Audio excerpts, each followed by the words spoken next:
Welcome, dear listeners, to History with Herodotus, where we embark on a journey through the vast expanse of human experience, guided by the lantern of curiosity and the compass of critical thinking. Today, we find ourselves in the majestic landscape of ancient Bengal, surrounded by the whispers of the past as we delve into the fascinating story of Somapura Mahavihara, Buddhist monastery. As we stand before the ruins of this venerable institution, nestled in the Paharpur region of what is now Bangladesh, the wind carries the scent of aged earth and the faint whispers of forgotten chants. The year is circa 781 CE, and we are witnessing the dawn of a new era in Buddhist scholarship and spirituality. It was during this time that the illustrious King Dharmapala of the Pala Empire, a devout patron of Buddhism, commissioned the construction of Somapura Mahavihara. This magnificent monastery would become a beacon of learning, art, and spiritual growth, attracting scholars and pilgrims from across the ancient world. To understand the origins of Somapura Mahavihara, we must first consider the historical context in which it emerged. The 8th century CE was a time of great cultural and intellectual ferment in ancient India. The Pala Empire, which spanned much of eastern India and Bangladesh, was a major center of Buddhist learning and culture. The empire's rulers, including King Dharmapala, were known for their patronage of Buddhism, and their support helped to establish numerous monasteries and universities throughout the region. One of the key figures involved in the development of Somapura Mahavihara was the Buddhist monk and scholar Atisa Dipankara Srinana. A native of Bengal. Atisa traveled extensively throughout India and Tibet, studying with prominent Buddhist masters and deepening his understanding of the Buddha's teachings.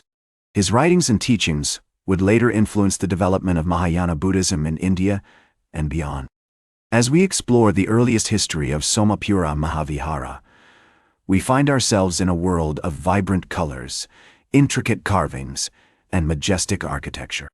The monastery's design was characterized by its grand entrance, ornate sculptures, and numerous shrines and temples, which reflected the advanced artistic and technological expertise of the time. The complex was built using locally sourced materials, including brick, stone, and wood, and featured a unique blend of Indian and Southeast Asian architectural styles. The early history of Somapura Mahavihara is also marked by the presence of notable Buddhist scholars and monks who played a significant role in shaping the monastery's intellectual and spiritual trajectory. One such figure was the venerable monk Haribhadra, who was known for his profound knowledge of Buddhist scriptures and his expertise in the fields of logic and epistemology. Haribhadra's teachings and writings had a lasting impact on the development of Mahayana Buddhism in India, and his legacy continued to inspire generations of scholars and practitioners at Somapura Mahavihara. As we pause to reflect on this fascinating origin story, we find ourselves poised on the threshold of a new chapter in the monastery's history, one that would be marked by great achievements, profound discoveries, and a lasting impact on the world of Buddhism. The stage is set for the emergence of Somapura Mahavihara as a major center of learning and spirituality, where the pursuit of knowledge, art, and spiritual growth would reach unprecedented heights, shaping the destiny of this magnificent institution and leaving an indelible mark on the annals of human history. Join me next as we step into the vibrant heart of Somapura Mahavihara, where the intersection of faith, intellect, and creativity gave rise to a unique cultural and spiritual phenomenon that would captivate the imagination of scholars and pilgrims for centuries to come.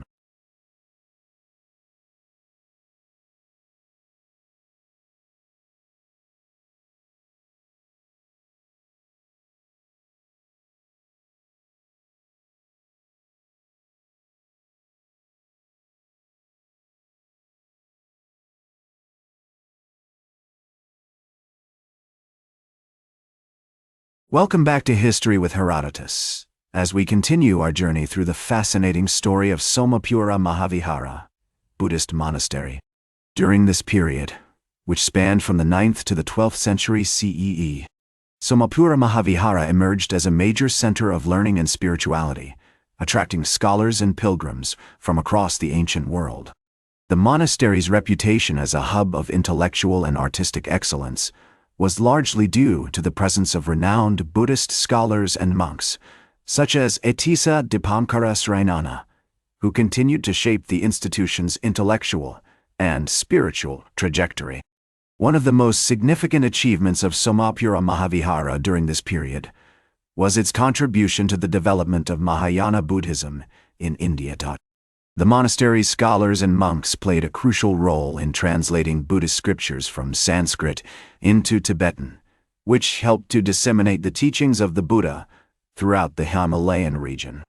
This endeavor not only facilitated the spread of Buddhism, but also fostered a deeper understanding of the religion among the people of Tibet and other neighboring regions.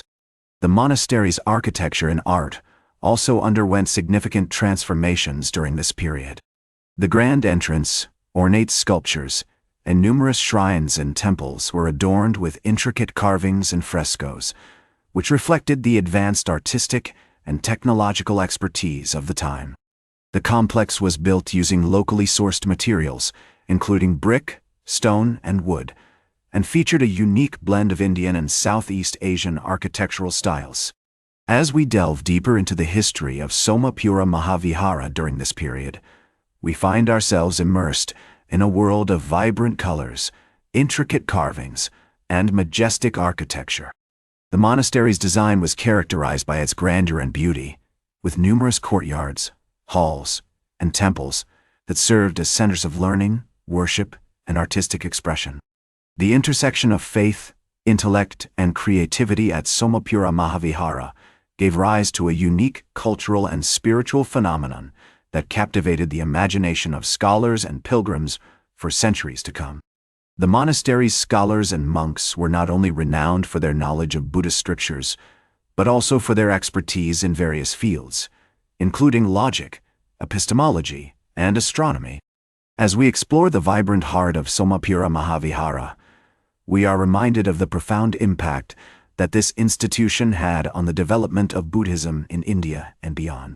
The monastery's contributions to the translation of Buddhist scriptures, its architectural and artistic achievements, and its role as a center of learning and spirituality all attest to its significance in the annals of human history.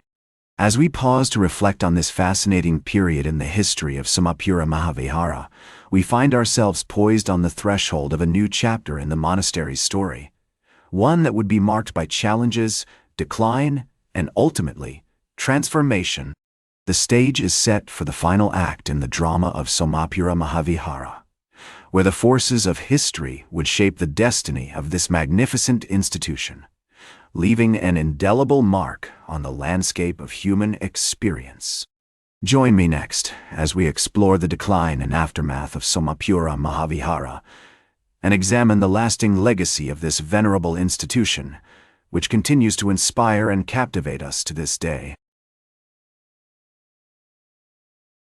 Welcome back to History with Herodotus, as we conclude our journey through the fascinating story of Somapura Mahavihara, Buddhist monastery. The decline of Somapura Mahavihara began in the 12th century CE, with the rise of Hinduism and the resurgence of Brahminical influence in the region. The monastery, which had once been a beacon of Buddhist learning and spirituality, faced increasing pressure from Hindu rulers and priests who sought to undermine its authority and influence. The destruction of Somapura Mahavihara's library, which housed a vast collection of Buddhist scriptures and texts, marked a significant blow to the institution's intellectual and spiritual pursuits. As the centuries passed, Somapura Mahavihara suffered further decline, with many of its buildings and structures falling into disrepair. The monastery's once vibrant community of scholars and monks dwindled, and the institution's reputation as a center of learning and spirituality began to fade. Despite efforts by later Buddhist rulers to revive the monastery, Somapura Mahavihara never regained its former glory. However, the legacy of Somapura Mahavihara lived on, inspiring generations of Buddhist scholars, artists, and spiritual seekers. The monastery's contributions to the development of Mahayana Buddhism in India, its architectural and artistic achievements, and its role as a center of learning and spirituality all attest to its enduring impact on human history. Today, the ruins of Somapura Mahavihara stand as a testament to the transience of human endeavor and the power of historical forces to shape the destiny of even the greatest institutions. Yet, despite the passage of time, the spirit of Somapura Mahavihara continues to inspire and captivate us, reminding us of the enduring importance of faith, intellect, and creativity in shaping our understanding of the world and our place within it. As we reflect on the story of Somapura Mahavihara, we are reminded of the wise words of the Buddha himself. Impermanence is the nature of all things. And yet, even as we acknowledge the impermanence of human institutions, we also recognize the enduring power of ideas, art, and spirituality to transcend time and circumstance. In conclusion, our journey through the story of Somapura Mahavihara has taken us on a path of discovery, exploring the intersection of faith, intellect, and creativity in one of the most fascinating and influential institutions of human history. As we bid farewell to this venerable monastery, we carry with us a deeper understanding of the complexities and nuances of human experience, and a profound appreciation for the enduring legacy of Somapura Mahavihara. Thank you for joining me on this journey through history with Herodotus. That's all for today's History with Herodotus. Remember to like, share, and subscribe. And until next time, remember that to understand the present, we must first understand the past.